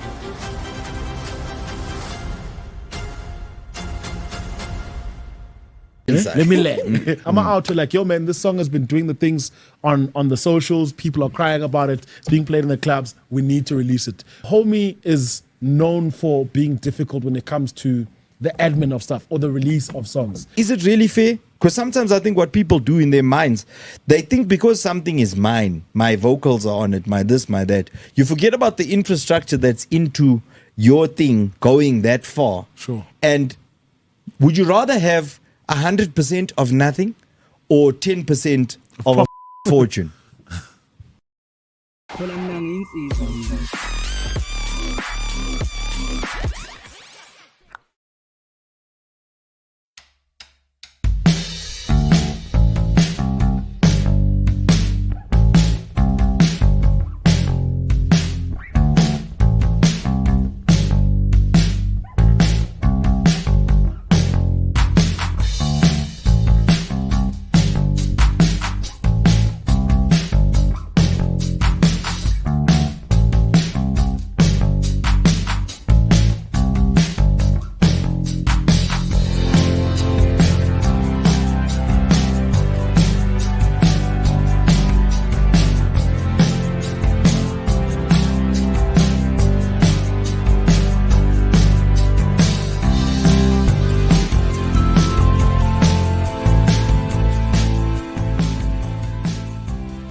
Comes to the quiz, and you know when it's like there we go. Sorry, no, shut up, Dave. We're about to start the show. Hey, man. Geez, sorry, guys. We ran I ran to the kitchen to go get some coffee. James is like, you had 15 seconds. I'm like, I'm going to make it from there to here in 15 seconds. What's wrong with James, you've got to get us more time. Dave, how are you sitting on this chair? Where's Leanne? Do you know I have a crush on her and I've never met her? Leanne is only on a Monday. So I must come back on Monday. You can come back on Monday if you want to. I'll just warn her and get her a rape whistle. But I used to do on your radio show back in the day when you called it, what was it? Lias Mall. Lias, I still call her Lias. Yeah, and it was just, you had such a bantery Listen, vibe. I love and Leanne. She's so chilled. She is. She's still the same, except that she's become like even funnier in some ways. Because she's lost a little bit of that edge. She just gives No, up. she's never, like, she used to be a massive drinker, remember? I do. She used to drink heavily. I used to have to do... I mean, you invented Puza Thursday. Yeah, I had to do 20% of her news bulletins at 6 o'clock because she was just not there on time. And I would read the news. Are you all right there, Dave? Ask me. How does that make you feel? How does that make you feel, Dave? I just feel so irrelevant. Sit up, you idiot. What a fucking Can you lazy imagine? You know what we do? We've done stuff. Hang on. Dave was... No, shut up. Just let me direct this for a second. Dave was saying something so nice about his kid just now. And I thought, you know what? You're always funny, always saying ridiculous, stupid things. You are a clown and you are hilarious. You're also very clever. And I thought it was so nice what you just said as we were rushing in here because James had given us 15 seconds about your son. So you know what? You said, I'm so proud of this guy. He's become such a nice human being. He's so clever. He's a good person. Good person. That's fantastic. So that you maybe can't is wish it for anything nature. better. You can't. And I don't get it. I don't say it about my kid. I'll watch other people and they'll come to me and go, damn, Dave. The one woman literally couldn't stop herself. She said, how does an arsehole like you have such a nice kid? Exactly. And I looked at her and I thought I was upset about what she'd said. And I'm like, damn, you're right. I think it's a compliment to you. It's a compliment to your ex-wife. And I think people try and be funny when they're with comedians. But also it's a compliment to him. Because, you know, my sister and her boyfriend, they don't have kids. But they said something which is, I wish that all parents had this front of mind all the time, is don't raise a child that other people won't like. You know? And it sounds like a simple thing. It's just very difficult. It's a difficult thing to do. I meet a lot of kids and I think, wow, your parents raised you right. You're a decent, well-mannered, like acceptable human being. And then there's not many of those Behave kids. yourself. You've got, you're articulate. Yeah. Little conversations can happen. Yeah. Yeah, you're smart. You can sit with the adults and you can have a conversation with them, but you're not precocious. That's it. Like it's a really and he fine line attracts to walk. good kids as well. So he'll have a sleepover and there'll be 3 teenagers in your house. The food's gone within the first hour. Yeah. And they're just running around doing crazy. But he attracts cool kids. And I know I wasn't a good kid. We were naughty. We were literally told, you were bad. I was They said you were a bad child, right? The influence, they phoned my mom and bad said, dog. The bad dog day. Parents would phone and say, can your son please stop hanging around with my son? My mom's like, who is this? She's like, it's she'd go, oh, fuck you. You're the 4th person to phone. Can you imagine Dave's mother taking You that think call? You think Leanne drank a lot. Yeah, with your mum. Really? Case of beers, gone. Really? And then goes to work on time. So your Got mum us to school. Your mum would drink a case of She beers made sandwiches. in the morning. On the weekend. She drank a case of beers. And you know what's nice? She said, I did something different today. I took the bus to work. And we said, that's nice, Mom. She goes, I've never driven a bus before. So that's where it comes from. I think you know what it is. East Rand vibes. Yeah. Drinking is normalized. Listen, I just take a compliment. Risky, your kid is nice, which means that you're nice, and I know you are. I mean, you're the kind of person who, even though I think you're a crazy weirdo, but I do let him out. It's called what? Give enough rope to hang yourself. On. I'm giving you a compliment. Just compliment's a crazy weirdo. Yes, you are a crazy weirdo. Do you want to see my tattoo? And no, I don't want to see anything. Thank you. When someone goes, do you want to see my, I just like, no, I had a tattoo of my arsehole next to my arsehole just to confuse I know. a proctologist one day. He goes, which one is it? And I've had them they put it like a scratch and sniff tattoo. So that if I do it one day when I'm dead, they're going to go, look at this guy was amazing. He had 2 arseholes. And they won't put my face on TV like that guy. They'll go, look at Dave Levinson's bum. Anyway, you were saying. So I was saying that good for you that you've raised this nice child. Oh, I hope so. Well done. He looks like he's getting it right. Well, it sounds to me like together with you when you were 15. No, dude, I was a disaster. I wasn't a disaster. I was pretty nerdy. What did you want to be? Emperor of the world. How's it going? Fucking not well. I'm not even a 20th of the way. Do you want to come lie on the couch? No. No, but I was a megalomaniac as a kid. It was seriously all I wanted. In fact, academic? If you got hold of any of my friends from school, asked them what did Gareth want to be, they would have said Emperor of the world. Yeah, which was like weird. So did you do debating with your prefect, all that shit? Yeah, all that shit. Really? Yeah. That's amazing. And I was friends with everyone at school, which was nice because I made them laugh. And you're also friends with the jocks and the nerds. Yeah. That's clever. I had mates who were, and which was weird for high school. I also had friends who were like complete fucking rebels. Like there's this one friend of mine who she would be smoking during break behind the wall that no one And then checked. you would sell her the cigarettes. That's a nice thing. No, I never, but I once or twice had to bring her some cigarettes from my parents because she never had enough. Courtly satin leaf. No, she'd smoke anything. Fucking, she'd smoke anything. I love her. I don't know. She was great. I'm sure she's fine. I'm sure she's settled down and she's got like 2 kids. So what was great about that? Drives a Volvo. You had those friends. No, because it was a mix. You have to mix with different people. So I mentioned on Monday, I went to Kate Turkington's 90th birthday on Saturday, which was absolutely amazing. I mean, I was maybe the youngest person of my generation, but there were people in their 90s, 80s, 70s, 60s, 50s, 40s, 30s, 20s. That's good on her. Yes, because and obviously the ones in their 20s were her grandchildren. Yes. But you have to have a mix of friends. You have to have people at different ages, people from different walks of life. You have to have different like stimulation. So at my school, I pushed for having friends in other schools because what happens is you're doing long jump against Highlands North. Yeah. Now you hate this guy. Yeah. Why? But you don't know him. He's the same age as you. So I had friends outside of my school. So I was at Athlone, but I had friends at Cares, had friends at Jeppe, had friends at Highlands North. Queens. Yeah, but that was also because you couldn't be friends with people at your school. I wasn't allowed in my because school. Their parents wouldn't let them. Your son's a bad boy. My mom would go Levinsohn. to a party, and they'd say, "Please come to lunch on Sunday. Just please don't bring David." Really? That's a real story. Jesus, and I realized bad. what it was. That because is so I had bad. no filter now. As a kid, I had no filter. So if someone was talking shit, and I was 4, 5, You'd 6 say, years that old, man's talking I would say shit. that, and it was so unheard of as a kid in the 70s to go, "Mom, why is Uncle?" You would actually say Uncle Trevor's talking shit. Not talking shit. I just bust him. Say, "This guy's lied about this. That guy's who's that girl he was with yesterday? Who's this new one?" So you're busting him having an affair. You busting, and they're like, "Please don't bring David." Just too much shit. God, that's funny. All right, listen, we're going to talk a little bit. Dave's going to stay here for this. It'll be lots of fun. We're going to talk about leadership a little bit later on. I mean, it's something that keeps coming up. I was head prefect at my school. See, exactly.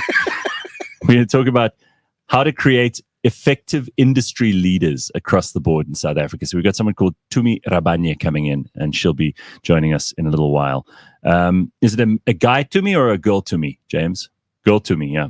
Because you get both. You do. Yeah. So, Tumi okay, Rabanye Dave. is one of the greatest comics in I South love Africa. Tumi. How's she? Have you Have spoken to her you lately? thought about this?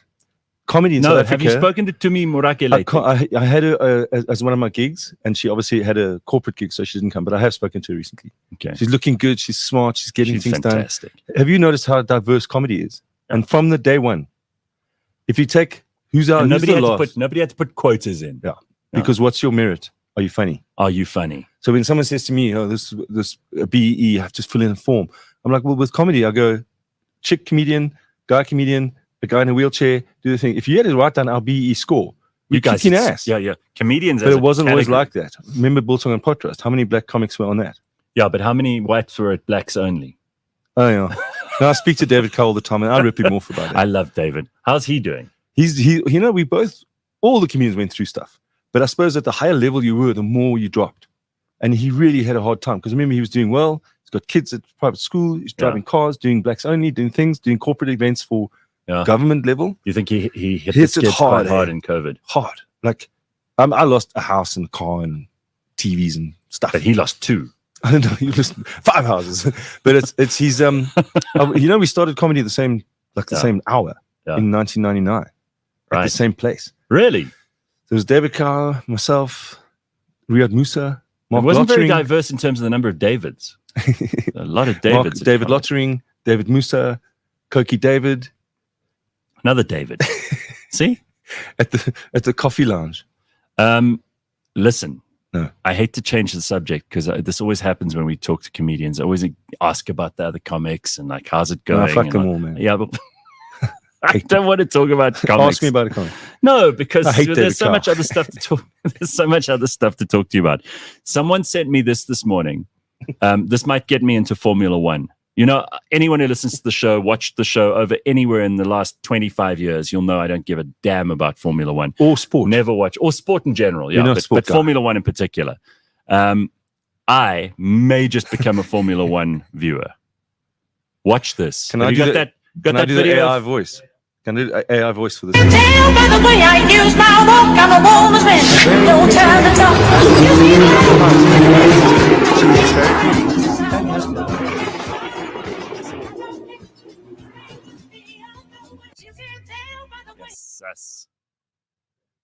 Yes. I didn't catch the name there, just so I can put it. I'll tell you a name now. You know what's wrong is that, and this is life. This is life, Gareth. Never think that your wank bank is full. There's always space for a Formula One driver in a bodysuit. Okay, Lindsay something. Yeah, she's fantastic. A friend of mine sent this to me from America this morning. Said it's time that you move on from pole vaulters, and I think he's right. Although the pole vaulter from Sweden. Her name is Lindsay Marie Brewer, Brewer. She's in. Yes. She's in the cockpit. Okay, so there's a reason to start watching Formula One, right? To get good tires. I don't even know if it's Formula One. It might be some other formula. No, it's actually not a breeding ground. It's a breeding ground. Well, I'll tell you what. I'll help her with that. All of the Formula One cars. You want to see me make children? So those races that they have there, all females, and they're in Formula One cars. So it'll be Red Bull, whatever it is. No, they have to. That's them, and they are going to come through Formula One at some point because they're fucking good races. Yeah. And there's not going to be problem with sponsorship for her. She'll do a lot of hair product. Oh, I think she'd get plenty of sponsors. See, now that is where I have no problem because people always go, if you don't want to see women playing rugby, you're a misogynist. I'm like, no. The difference is I don't want to see men tackling women in rugby because I think that's bad for the women. I don't want to see girls going into the boxing ring with guys. Yes. There you go. But in Formula One, fair's fair, man. And she'll attract way more sponsors than most of the guys will. Right? Yeah. And she deserves it. It's merit. Same as comedy. If you're going to insist on this diverse it's different for thing, me because I'm a very, very good looking comic. Yeah, you're tremendous. Yeah, that's true. Myself and Colin Moss, we're in the same. You and really and Brad Pitt. I mean, easily. Yeah. Brad Pitt, never heard of him. Listen. Her. I've never heard of her. Never heard Fuck, I fucked up the joke. I hate this show. It's early in the morning. You know what I like is that you talk about being a dad. You're not a dad. But when I was lying on the couch, you said, sit up straight, you fucking idiot. Because that's what I would do if I was but no, that's what I do with my kid. There's no, and you know what happens? I can look at him. Well, my dad spoke to me like that. When we were kids, he'd say, sit the fuck up, you idiot. Yeah, just like that. My dad wasn't there, so I don't know how his voice would have been. But I can make my kid do something just by having, I'll just walk in there, what are you doing? So the whole time I just walk around going, do you have a dad voice in your head? It'd be my grandfather. Okay. He was just a very smart, Where was your dad? Patient. He went to buy cigarettes once. Deadbeat. Like just left you guys. Nice guy, but just left. He left my mom. Have you ever tried to track him down? Well, we got friends towards the end of his life. So he died recently. But when I say friends, it was almost on his terms. He just went, he didn't apologize for anything. He just arrived. Yeah, he would have coffee. Obviously didn't give a shit. No, but he had in his own way, it was his way of going, how's it, Dave? Let's have a cup of coffee. Do you look like him? I look like him. And do you think your son looks like him? Son looks like his mom. Okay. Luckily. Yeah. Good looking kid. But when the voice in my head is my grandfather's voice, because he was just, he was the, oh, really? You think so? You reckon he never corrected you? He would just go, that's amazing. Tell me more. And he knows I'm talking shit. Yeah. I was sitting on his lap when I was about 4 and I was doing the crossword. But I had fucked up his crossword because he did it every day. Yes. So I just took the pen and I just wrote letters in the blocks. And he said, wow, Dave, that's so good. And he's sitting there like, I'm basically breaking the man's crossword. And he was the first one to spot when I was 3 years old that I'm left-handed. So he said to my mom, oh, by the way, your kid's left-handed. He's like, oh, how do you know? Because he did the crossword. So he shows the crossword you to my mom. the whole time, woman. My mom goes, you did the crossword? He must be a genius. He goes, yeah, I'll check. So it's just a whole lot of squiggles. But he encouraged you. I think if you wrote the letters, he didn't say to you, you moron. Exactly.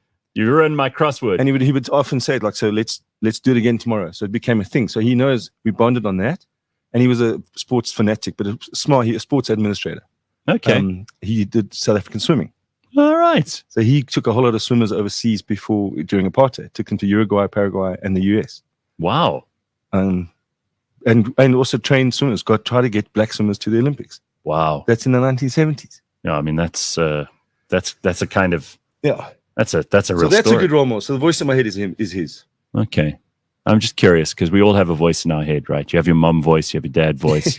No, you do. David, get my slippers. And you have your kind voice and you have your angry voice. My mom made us buy presents on Father's Day. Really? That's where I get my sense of humor from. She would come in and go, guys, it's Father's Day tomorrow. You better fucking get me something.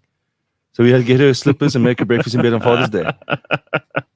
That's so smart. That's fantastic. Oh. All right, here's something that's also fantastic. So Gauteng police transported a suspected drug mule to a hospital where she was administered laxatives to expel 60 pellets of suspected cocaine from her body. The action was taken after an airport x-ray revealed foreign objects in the woman's stomach. National Police spokesman, I'm not going to read this name. She messed up the Delicious Festival big time. Stated the 30-year-old woman was apprehended on Sunday at R Tambo Airport. Mate, that's the brigadier. Brigadier Mate explained, SAPS customs and immigration officials acted on intelligence from the SAPS. There's a lot of SAPS in that sentence. About a drug mule arriving from Sao Paulo in Brazil around 7:25. I mean, Oaks, don't come from Brazil. All cliche, hey? Yeah, I mean, it's like such an obvious that if one. she had tattooed 2 arseholes, they wouldn't have caught her. This is the future, Gareth.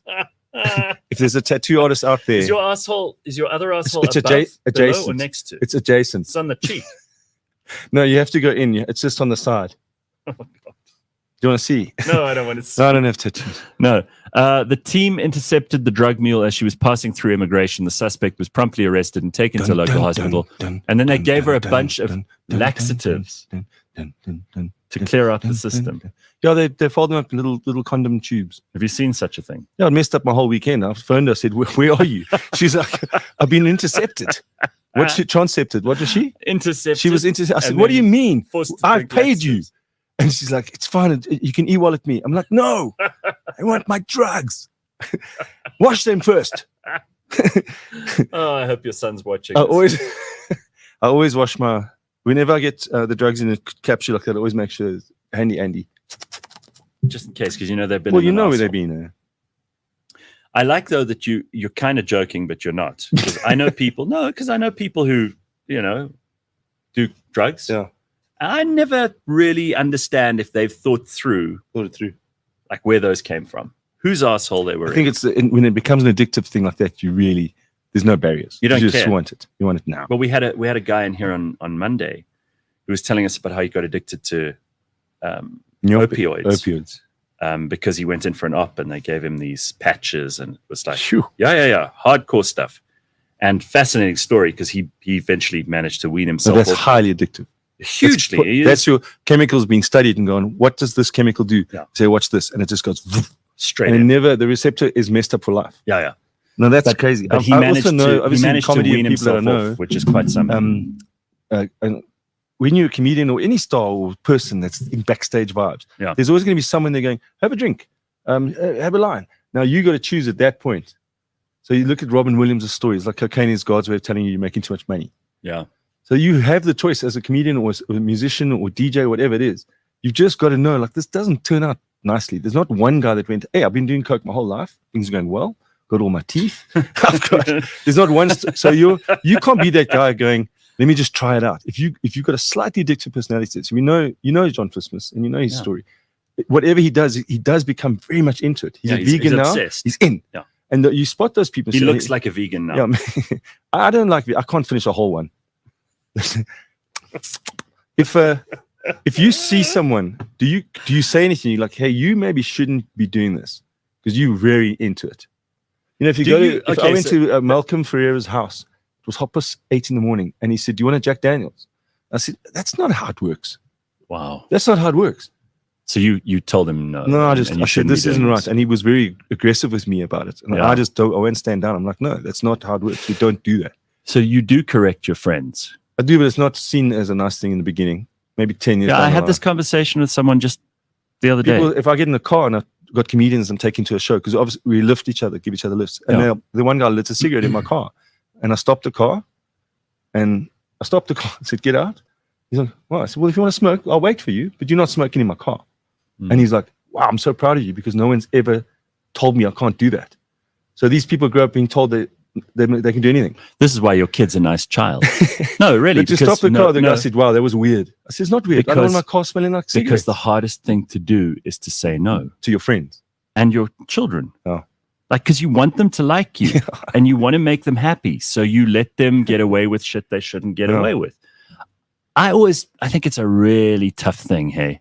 And maybe there's someone in the comments section who has something to say about this because they always Go on to do. Susan. God knows Bianca, my ex knows Jude's mom, I think. So, shut up, Dave. I'm busy making a point. I want to talk about drugs. No, hang on. I think this is important. How much leeway do you have with your friends? Because I'm not the kind of friend who gets involved in people's relationship issues, or if I think they're drinking too much, or certainly there will be a point where you have to get involved, right? The point where you get involved is you would want them to tell you if you're going off the rails. That's the level. Yeah, but how do you know? Because that's where I struggle. How do you know when to say to someone? And I'm not saying I've got a bunch of friends who need to be corrected, but how do you know when it's time to say to them, hey, listen, I think you should just ease off of this a little. I feel like you're going a little awry. So the endowment there is that they're going to go, fuck you, and tell me what to do. Yeah. But you did it. You got it out. You said the thing, and that's it.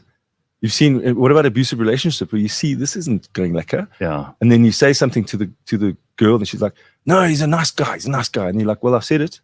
Yeah. I said my thing. And then 10 years down the line, they're like, thanks, man. Well, why didn't anyone tell me? Carl says, why don't you start a show called Comedians in Cars Getting Chastised? I saw a very lekker show with Seth Meyers, which is weirdly alcoholic based. And he goes day drinking with celebrities. And it actually turns out quite nicely. There's more info in a celebrity after a few drinks that you don't think are cool celebrities. I didn't think Rihanna was cool. Rihanna. But even, the people I'm really, really good friends with, I feel like there's a perfect Goldilocks zone where you can have drinks with them or you can party with them. It's not completely wild and out of control, but it's also not boring and sober and like a business meeting.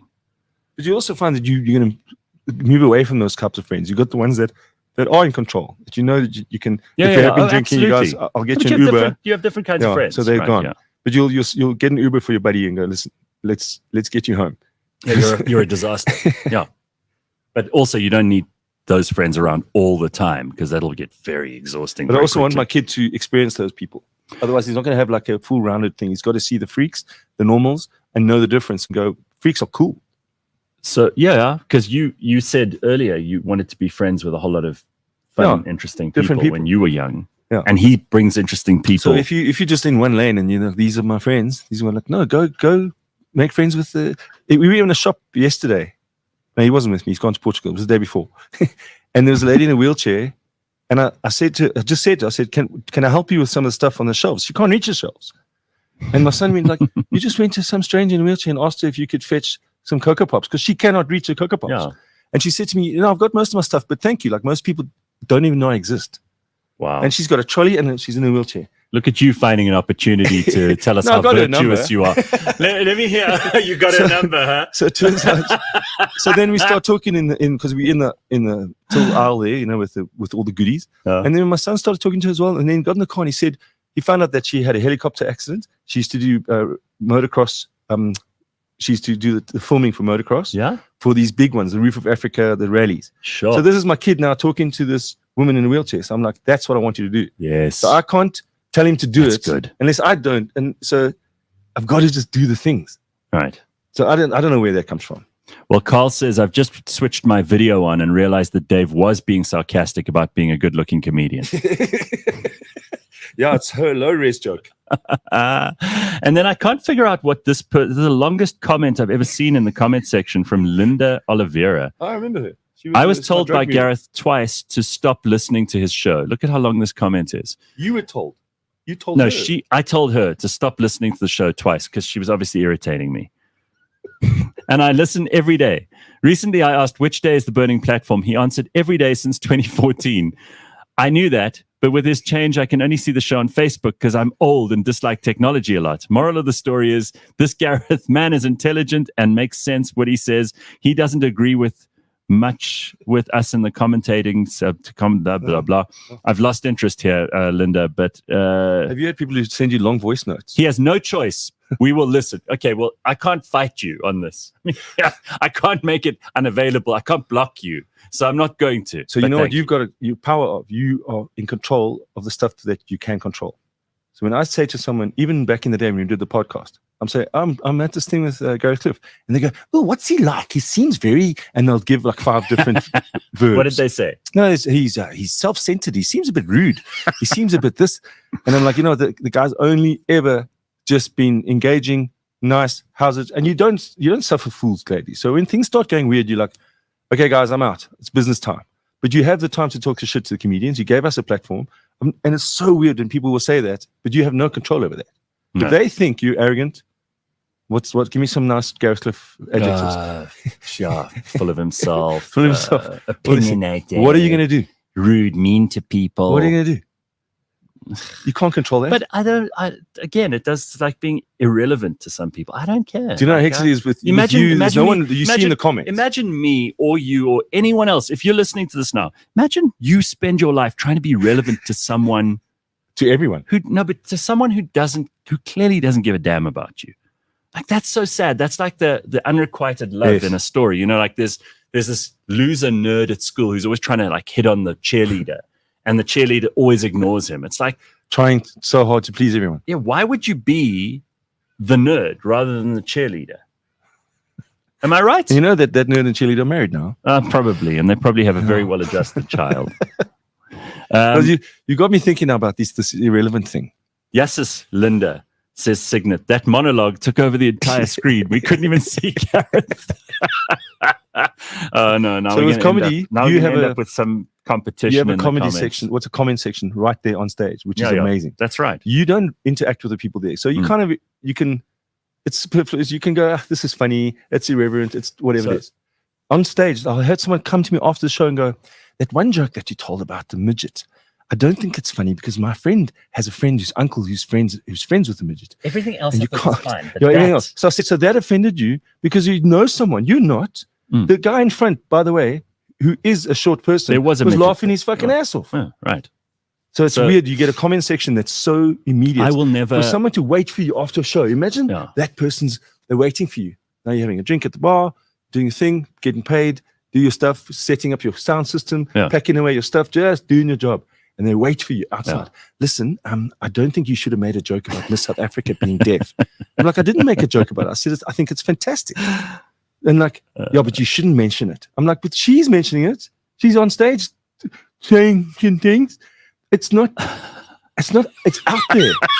And they say, no, you can't. Dave, you can't. I would never claim to be a comedian because you guys do this for a living. But you've got a good sense of humor.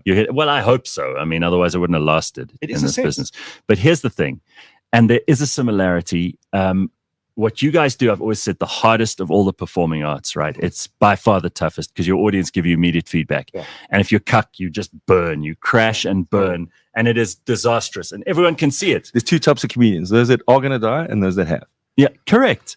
But the only thing that I would say is similar between what we do here and what I've always tried to do on radio and what you guys do is that I take a lot of stuff live, right? So that's one of the reasons I keep this show at 6 a.m. God forbid that I should actually wake up at a normal time and come in here and enjoy my life and go to meetings and not be tired by 4 p.m. every day. But I have to keep it live because there's something electric about that. And these comments and the phone calls that we used to take, you never know what you're going to get, right? And I love when people call in, I always find the comment that's the worst or the meanest or the funniest or the nastiest, and I put that up on screen. Because that's the thing that people are entertained by. They know that it's really happening. Because this is not CNN where we're trying to filter things and control what you think and give you a narrative. Or you know what's nice? Tomorrow we do it all again and we realize how none of these things were that important that they're going to change your Yeah, life. but all Because of us- tomorrow we're going to talk about foot diseases. All of us are having fun. That's the point too. With your foot diseases and your Crocs, with your foot diseases leaking out of the holes in the Crocs. You have to wear socks, and then the socks come out the Crocs like little pieces of spaghetti. Oh my God. We've actually said too much about Crocs, and if they're not sponsoring the next show, I'll be upset. Carl says, screw your comfort, Gareth. You get here at 6 a.m. I will. Don't worry. Comment section is belligerent Is beyond Carl belief. your dog typing now? No, that dog's dead, but thanks for sorry, your man. sensitivity. Sorry. I've I've got a friend who can stuff him for you. He's already cremated. It's finished. Yeah, it's too late. I'm friends with a taxidermist. Really? That's what I said to my Really? kid as well. You're friends with a taxidermist? Imagine that's what you must do. So what do you do? Yeah. Taxidermy. And now we're buddies. Because I want to know everything. Yes, I absolutely. want to know everything. So I said, is it illegal to stuff a human? And he's like, you can do it, but you're just going to have I to. did that with Saki I Bartman. did also. So his dad was involved in 2 of the other people, and the government stopped him from doing it. Listen, when they put Eva Peron into her coffin and they mummified her. The Argentinian. Right. Eva Peron, who was married to Juan Peron. Yeah, correct. Evita. The doctor who did that. No, he's still alive. No, that doctor used to carry around a mummified head of a person in his briefcase. And at the meeting where he was proving to people, like, I can do this for you, he'd pull the head out and say, look, here's a mummified head. That's his blankie. I can do this for you. That's his security blanket. No, they don't do it like that. They never do it with it. But he How do did. they- He says he doesn't How like would you doing look if you were mummified? like this, like Brad Pitt, obviously. But he says people come to him and he hates doing dogs and cats because when you do it, he doesn't use your cat. He's got a mold. So it just there's 5 different sizes. So if your cat fits in between A and B, it's like teeth. Then he'll put that skin over that mold. And then they're so emotionally attached to Carl or whoever it is that they hate it. And he's like, you asked me to do it. I told you. Yeah, but also there's that weird. So we've got some weird taxidermy on the background here. Take a look, like up here above the TV screen. Show them. Have you seen show that them. weird that There, you see meme? those weird those things? are fabulous. That's some of my best work.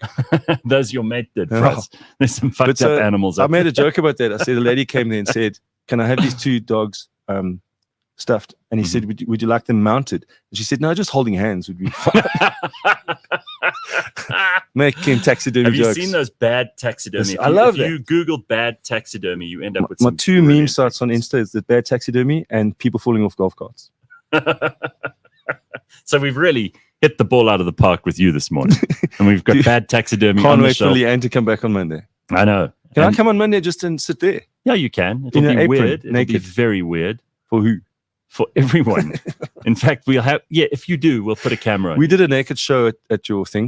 Do you You remember? did. Yeah, I was very disturbed by that. It was actually the sex show. You know why you were disturbed? Because you're like, did they clean the seats? Exactly. Oh. Because I had to do my show the next Because day. there would have been some fecal matter. Oh, God. No, I'm we trying to did. explain that to people So, in comedy. What that's- Dave's talking about, let me just clear this The up. sex It's show. for the people who've just come on but don't know the history here. We used to have a sex show on Cliff Central in the old days. And Jonathan. there was a whole team on the sex show, and they would do different kinds of themes every week. And the one week they did a nude show for nudists, and they wanted to have all these naked people in the studio, but we insisted that they put towels down on all the furniture, and you joined them. You weren't even asked. No, you I weren't didn't- meant to be part of that show. I didn't even know it was a naked show. You just wanted to go and join them. You weirdo freak. See, again, It's an experience. You must push your boundaries. Whatever, Dave. All right. So now you're going to behave yourself while we bring in Yes, this I'm guest. listed over there. Well, you don't have to move. We can just put her there. Can you talk that far? Yeah, of course. But this is a professional studio. What do you think this is? Tumi Rabanye is going to be our guest this morning, managing partner and head of strategy at, what is it called? Legis Delaney. Legis Delaney. Thank you very much. How's it? And Legis Delaney is an independent communications agency. They've got an office in London. They've got Hamburg, Milan, Shanghai, Johannesburg, Cape Town. So really, really big company. What are you guys? Are you consultants, media? We're an ad agency. Ad Creative agency. and strategy. Very good. Yeah. Okay, well, nice to have you here. Yeah, nice to be here. All right. So we're going to talk a little bit about leadership. Yes. I'm sorry that Dave has to be here for this, but it's not ideal. Welcome, Dave. So let's pretend Dave is the kind of person that we're trying to teach about leadership. Right. I'm too old. And I think that you've got an interesting take on this because Right. you use unorthodox methods to talk about leadership. Yes. Well, jazz music. Jazz music. Right. It was just inspired by this wonderful, wonderful book I read called Yes to the Mess. But it draws like analogies from jazz. And in fact, my arrival here is a great example. Preparing for improvisation. Right. In jazz, improvisation is a big part of how you do what you do. Sometimes they go on for 20 minutes. And you're sitting there going, I've tried to come on a date to this stupid jazz bar. Now the girlfriend has fallen asleep and she's drooling on the floor. Are you a hater? Jazz players play. Jazz The music's got the notes. Yeah. They play the line part. Yeah. Yeah. Where's the note? Improvising is also a comedy thing. Like you've got to be able to adapt. Yeah, absolutely. So jazz music, I mean, any really great musician will tell you that jazz is right up at the top. I guess, but I think it's because that you get to improv like you don't in other forms of music to the same degree, right? Absolutely. So I totally get what you're saying, even though I'm not a hater. But I think jazz can be hugely self-indulgent. But I think what you're taking out of this is that it allows you to learn lessons, and there's so many things that we can learn leadership lessons from. Right. But jazz is also really useful for. I mean, he's a creative person. He gets up on stage and tells jokes. Right. And he doesn't know what's going to happen. You've got a rough idea, but you have to improvise a lot of the time, right? Most of the time. Yeah. Yeah. So I think these things link. Actually, it's not a bad thing you're here. Thanks, Tim. See, cool. Tumi, I'm so glad you're here, but like him, I was a bit worried. Yeah. All right. So where were we at? So another great analogy is learning to take your solo, but learn to back others as well, because the self-indulgence. You listen to one instrument and you go into it, but eventually others have to come in. It has to flow. Right. And that's how you make the music. And in leadership, we talk about, and I know it's especially so in our industry, you kind of focus on the creative director tends to be the main rock star. Absolutely. Right? Yeah. But to launch any campaign, you've got to have strat there, you've got to have client service, you've got to have production, you've got to have a whole value chain.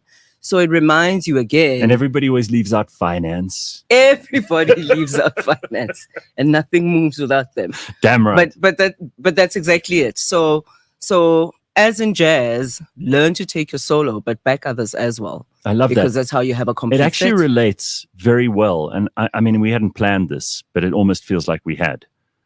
We were talking about how the live element of doing this show, I never really know what's going to happen either. Yeah. Dave was saying in comedy, you have to take feedback from your audience. And the audience that really care, the people in the audience who really care, will actually come and communicate with you, even if it's after the show. Right. Which is tremendous because you can measure your, I know we throw this word around, this engagement word. You in advertising. Oh my word. God, if they tell me one more stat about like your engagement levels. I'm like, this is the business I'm in. Very Don't tell me what I'm doing. You don't get feedback. If you've got a billboard on the highway for 10 years, you would love to have everyone that drives past it, and you'd love to hear what they think. Right. But you can't. But with these things, you can. People, that billboard sucks. What a stupid idea. Why is that bottle of whiskey on the billboard next to the pretty lady? But it would be great for you to get that feedback. I get feedback in comedy straight away. I walked on stage, and this guy looked up and he went, "Oh, fuck, I hate this guy." And I just said hello. So that's the kind of feedback you want when you're in a strat meeting. Yes. Yes, especially in strat, by the way. All right, so let's talk about one or two of these things here, because there was an interesting article that brought this to my attention, and that's why we invited you on the show. So you said there that the sum of all of us is greater than our parts, and it starts with you playing your part. Does that also relate to the instrument? And absolutely, be a great part. Explain this to me. Be a great part. So, and I talk about how each part creates harmony, and when we think about like harmony, we always think about it as this wonderful, everything's flowing in the same direction. Do you know what I mean? Makes sense. But actually, a great drum set is necessary to punctuate. Do you know what I mean? You need a great drummer. You need a great double bass player. You need a great trumpeter. So each one of those has to be excellent in their own right in order to make up for a great set. I love that. And that's really it. So I can't rock up here and be mediocre and expect my business partner Gav to churn out a brilliant campaign. I need to play my part. I love it. I so far I'm totally in agreement with you. I'm hoping I'll find somewhere where I disagree. If you're not making a mistake, it's a mistake. Explain that to me. And this is a quote. I think it came from Miles Davis, but it really it addresses our natural aversion with mistakes, right? And we always feel that we need to be right and accurate. And yet the feedback that can come to you is like, no, dude, you're off. You're off the mark. The engagement levels are low. So do more. Like being told that. That's such a good point. It's By the way, so- look how good you it's look so- on screen. Oh, look at you. Thank you. Yeah, fantastic. So Tumi, this is a very important point because I think South African business, maybe it's not just us, maybe it's the world at the moment, but people are so scared of making a mistake that they don't do anything. So they just freeze. Oh, and absolutely. they let things happen until it's so out of control Decision that they making- can no longer lead because it's now become a complete Decision mess. making inertia. Right. Yeah, So absolutely. this is important. If you're not making any mistakes, that's a mistake. Right. I love that. Right. Okay. Tell me about take your solo, but support the others too. That's the one I was talking about, taking your solo and supporting others. So like I said, it's great. It's great to be the central figure, to be on the stage. Me But the whole time. Chill on the eye specialization. Do you agree with this stuff when, I mean, you're not leading a team as There's a a comic. word for it. They call it something paralysis, where you do Analysis nothing. paralysis. You do nothing, which is the worst thing to do because now you actually were going to do it. And Yeah. all your fear, everything that you want is the other side of fear. So once you just get it there, but you don't want someone, if you sound supporting, especially in a head agency where there are crazy ideas and we're going to brainstorm. Yeah. And then you're so scared to say your idea because they go, what the fuck are you talking about? That makes no sense. And then you shut up for the rest of the day. That's exactly it. And I think like I'll just refer back to Strat, which is my role. I find that the paralysis can get so overwhelming in Strat because again, where you're coming from, typically you're not the rock star. You're not the main character on the stage. But that strategy is going to guide the entire campaign. Absolutely. And in the absence of balancing creative and strat, you've got another thing coming. You know? So you mentioned, I mean, you start off with jazz and you also talk about Heritage Month in the article, Yeah. but jazz is hugely popular in this country. Yes. And as a result, many people will be able to map these ideas that you're talking about onto their experience of jazz music. But Absolutely. it might apply to other music as well. Yeah. Right? And I was going to say that. I think it can apply to other genres. I'm just in love with jazz. And I thought how apt for Heritage Month for us to reflect on jazz. If you think about, I talk about the best leaders are fallible leaders. And I talk about in fact, Hugh Masekela's Still Grazing, where the guy lays out all his mistakes, all his F-ups are right there for us to learn from. And where it nets out is like, what a bloody great guy. Yeah. What a bloody rock star, Well, right? that goes to that authenticity thing that people Absolutely. also throw around the whole time in advertising, marketing, communications. It was going, we need to be more authentic.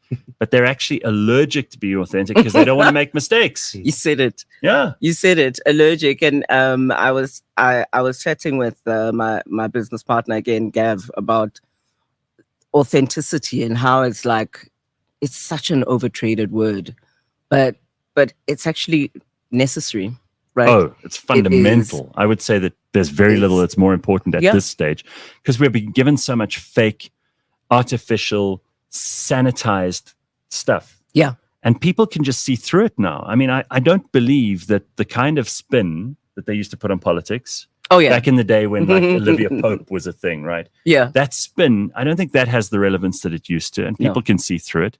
I don't think in marketing and advertising you can blatantly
Well, it's not Miles Davis. It was one of the greats. It could have been. Miles Davis is the Dizzy Miles- Gillespie.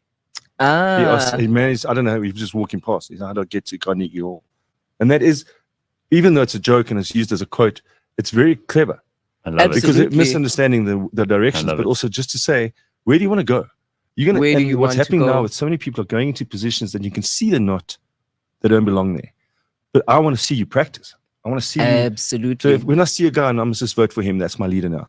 I want to see some stuff that he's done. Yeah. Gee, I want to see everything. And nobody gets to where they're going without practice, without putting in the work. It seems like our guys Contrary get to get up there without practicing. Well, don't you think also that we've got to, and everybody says this, but they don't practice it.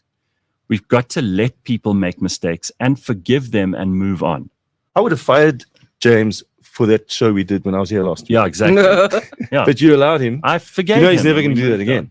But he knows exactly what to it do. wasn't him, it was me. It was him. my disaster. I was responsible. Oh. And that's a big part of leadership too. Yeah. You have to take responsibility when it's you. Own You can't blame other people. own the mistake, own the disaster. It's your disaster, and also demonstrate resilience, right? The ability to overcome. Once again, giving other people permission to overcome their mistakes as well. So then leadership roles, you never stop learning. Absolutely. So you can't when you say in the agency, it's very set. You can't get other examples. So once you are a leader, you never stop learning. And as soon as you do, your whole team's going to spot it. Oh, yeah. Oh, yeah. This guy's reached a ceiling. We've only got a little bit of time, and I love talking about leadership, which is why we brought you on. But tell me a little bit about you, because you're here now, and I like what you're saying. So I need to know a little bit more about you. me. Yeah. Geez, I am Sika's mom. Very good. That's the most important job of all. I love jazz. You got your own business here. Yes. Managing partner of Hidden Strategy. Yes. Okay. And like I said, we're a creative strat agency. Newly, I suppose, we're 3 years old in South Africa, but a little bit more mature. Yeah, you've got all these markets. other offices all over the world. Yeah. It's pretty wild. So it Clients? is. It is. Who we It got is. Investec. Very good. We do some work with Virgin. Very nice. We've done some work. I absolutely love the work with Pura Soda. Very good. The work is the theme is the idea is about giving a psht, and there's so much there's so much psht going into Love the it. stuff we put in our bodies, Yes. going on in the world, that it's worth thinking about what you take in and But then and giving a you haven't told us anything about you. oh my word, You're avoiding the I thought I question. skipped it. No, she's doing that thing that is true humility, because people profess humility. They like tell you all the things about them and they go, but I'm a very humble person. She's not doing any of that. That is real humility. I think of myself as a rural but regal girl from the northwest. Okay. You must raised copyright that. raised in Mafikeng. Pardon? Motsoeneng? Absolutely. There we go. Absolutely. Rural but regal. Rural but I like that. regal. Bring out That's a clothing line. Setswana Yeah. for you. That's brilliant.